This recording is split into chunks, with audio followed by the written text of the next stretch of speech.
ఈరోజు తెలంగాణ ఆవిర్భావ దినోత్సవం. అంటే ఈరోజే ఇప్పటికి 10 సంవత్సరాలైంది. దాని ఆహ్వానం మేరకు గవర్నర్ గారిని ప్రస్తుత ముఖ్యమంత్రి అదే డిప్యూటీ మంత్రి పుష్పగుచ్చం ఇచ్చి ఆహ్వానాన్ని పలికారు. ఇక అవతరణ అంటే కేసీఆర్కు అగౌరవం. ఇక్కడ మనం రాజకీయాలు ప్రస్తావించడం లేదు. ఓన్లీ ఈ యొక్క ఇప్పటికి కూడా కేసీఆర్లో అహంభావం తగ్గలేదు అనేటువంటి అంశం చెప్పుకుంటూ, ఎవరైతే ఎప్పుడైనా సరే కేసీఆర్ గారు ఎలాంటి కార్యక్రమానికి కూడా ప్రతిపక్ష నేతలకు లేదా ఎమ్మెల్యేలకు ఆహ్వానాలు పంపినటువంటిది లేదు. తాను తన తండ్రి తప్ప కేసీఆర్ అండ్ కేటీఆర్ తప్ప ఎవరిని కూడా ఏ దాంట్లో కూడా ఉండేది లేదు. అయితే ఇంకా ఉద్యమాన్ని అవమానిస్తూ ఉత్సవాల అంటూ ఆయన క్వశ్చన్. సీఎం రేవంత్ రెడ్డికి బీఆర్ఎస్ అధినేత కేసీఆర్ లేఖ. దయతో తెలంగాణ ఇచ్చామనే అహంభావ ధోరణి చూపుతున్నారు. ఉద్యమాన్ని అమరుల త్యాగాలను అవమానిస్తూ ఉన్నారు. ఇక్కడ మనం ఒక అంశాన్ని మనం మాట్లాడుకోవాలి. దయతో తెలంగాణ ఇచ్చామనే అహంభావ ధోరణి చూపుతున్నారు. ఉద్యమాన్ని అమరుల త్యాగాలను అవమానిస్తూ ఉన్నారు. ఈ డైలాగు ఇది సినిమాలలో పెడితే బ్రహ్మాండంగా ఉంటుంది. నీకు అహంభావపూరితమైనటువంటిది అయిపోయింది.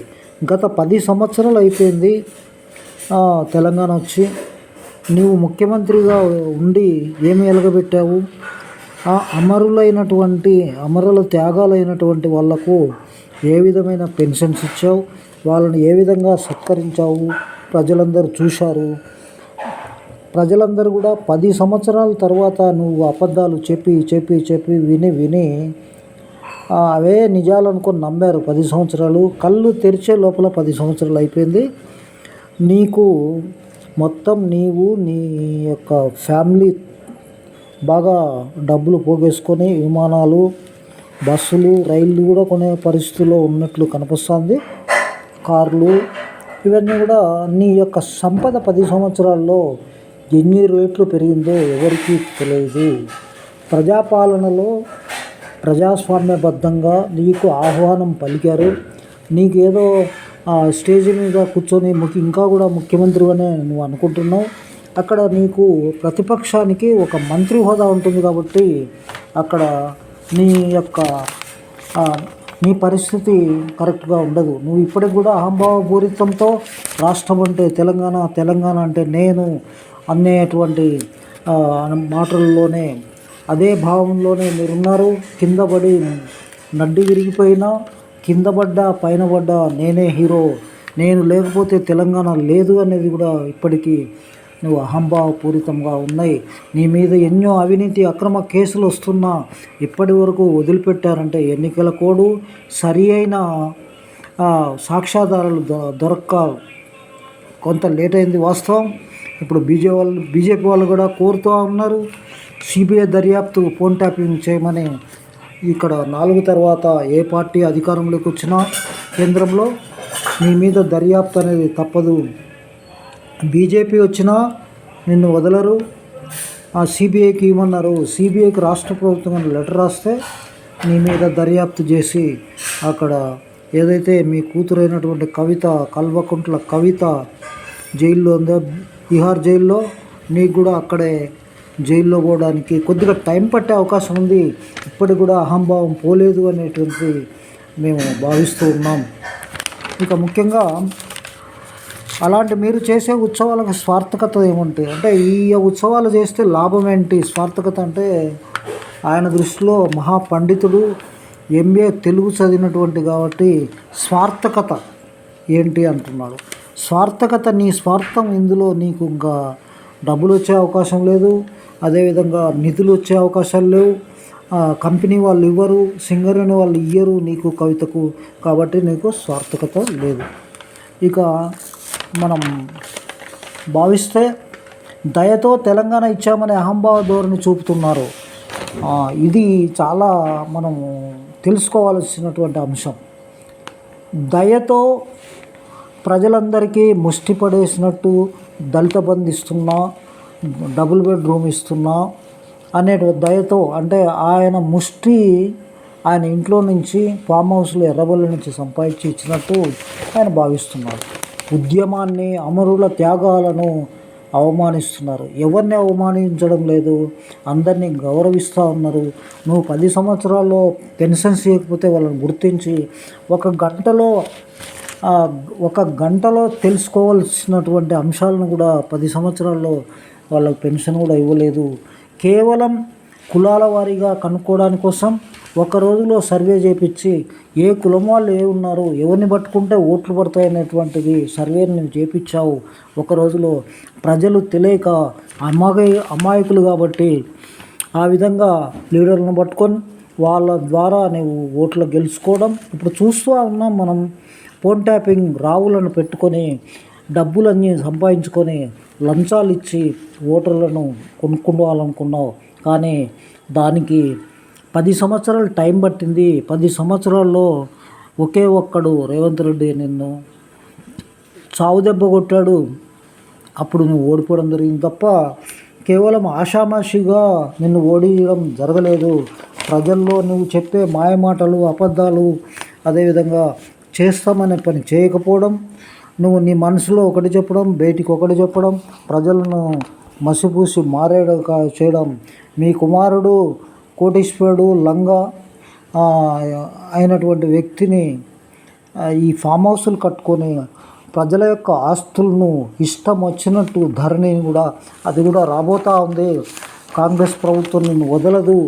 అందుకోసమే నువ్వు ఇప్పటి నుంచే సంసిద్ధమవుతున్నావు కాంగ్రెస్ మీద మాట్లాడడం.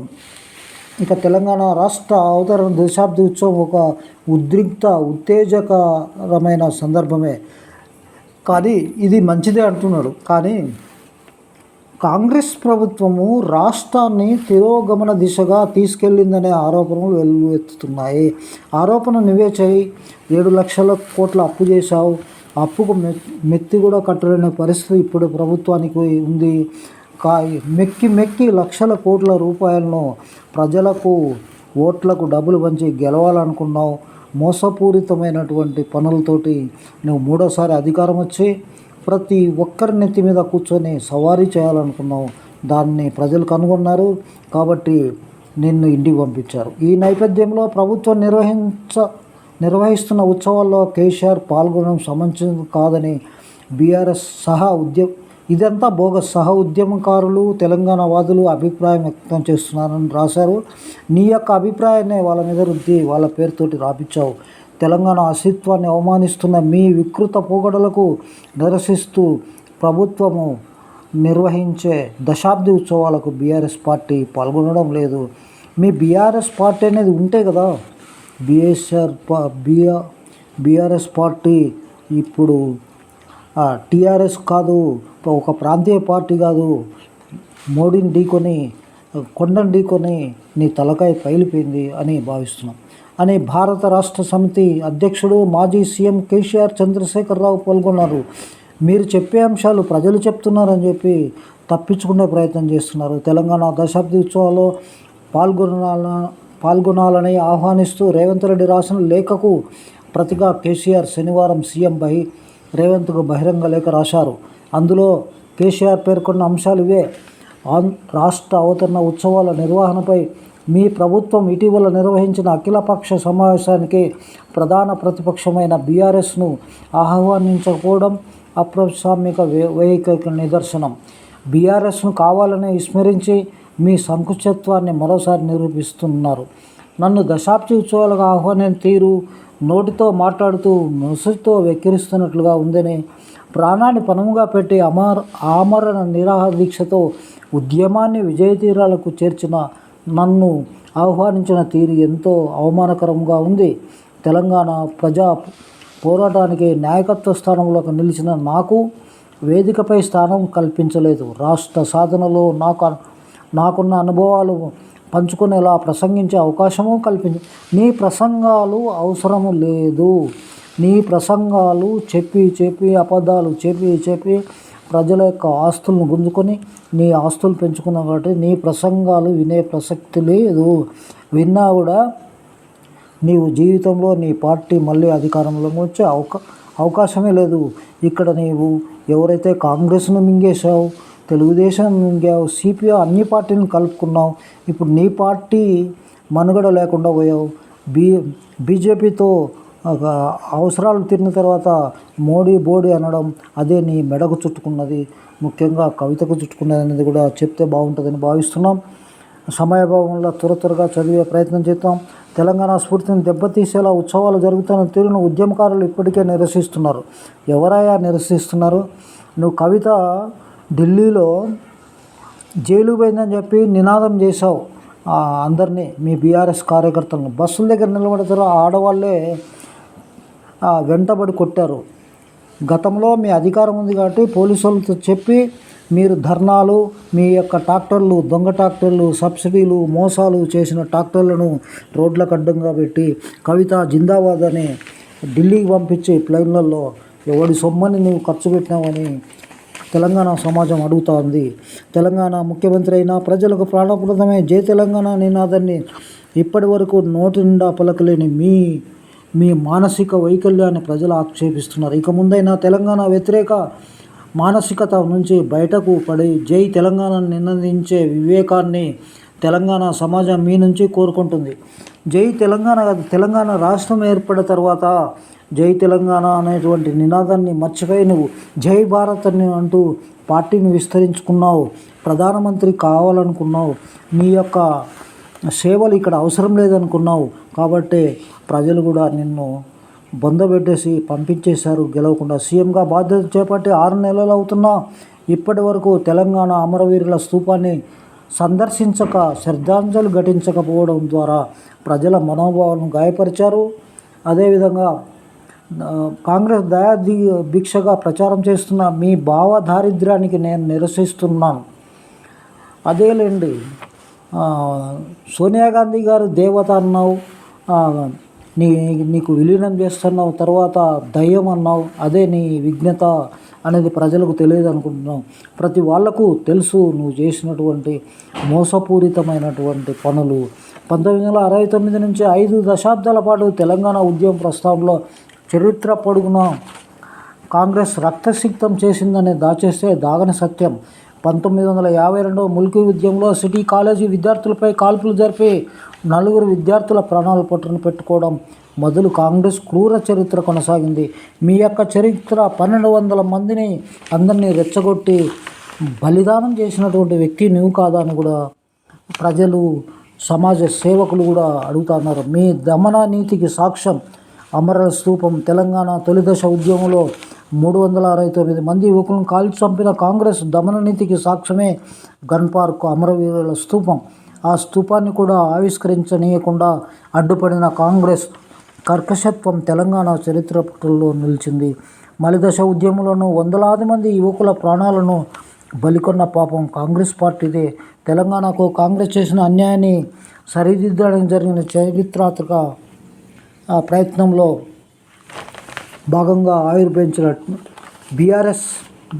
టీఆర్ఎస్ ఉద్యమాన్ని రాజకీయ వ్యక్తీకరణకు ఇచ్చింది. తెలంగాణ వాదాన్ని తిరుగులేని రాజకీయ శక్తిగా మలిచిన ఎన్నికలు, సభలు, సమావేశాల్లో రాజకీయ ఒత్తిడి పెంచింది.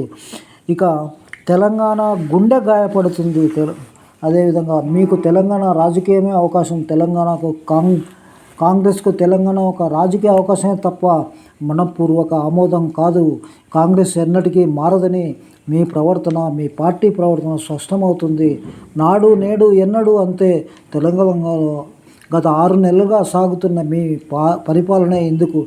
నీకు మాట్లాడడానికి ఏ విధమైనటువంటి అర్హత కానీ ఏది లేదని భావిస్తున్నారు ప్రజలు. ప్రజాపాలన పేరిట అధికారంలోకి వచ్చిన మిమ్మల్ని ప్రశ్నిస్తే భౌతిక దాడులు చేస్తున్నారు, మీరు చేపిస్తారు పోలీసుల ద్వారా. సోషల్ మీడియాలో ప్రశ్నిస్తూ పోస్టులు పెడితే కేసులతో పాటు వేధింపులు, నిర్బంధాలు ప్రయోగిస్తున్నారు. మీరు చేశారు, దాన్ని వీళ్ళు చేస్తున్నారని చెప్తున్నాం. తెలంగాణకు గర్వకారణం అస్తిత్వ చిహ్నాలపై విషం కక్కుతూ అధికార ముద్ర నుంచి తొలగిస్తామని అవమానిస్తున్నారు.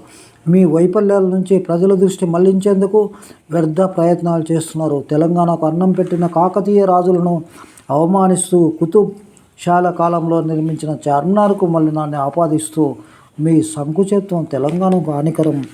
నమస్తే, ఫామ్ హౌస్లో పోయి వ్యవసాయం చేసుకుని బాగా డబ్బులు సంపాదించి ప్రజలందుకు పంచాలని, అదేవిధంగా బీఆర్ఎస్ పార్టీలో 2000 పైన డబ్బులు ఉన్నాయి, ఒక్కొక్క ప్రజలకు డబ్బులు పంచాలని చెప్పి పార్టీ తరఫున కోరుతా ఉన్నాం.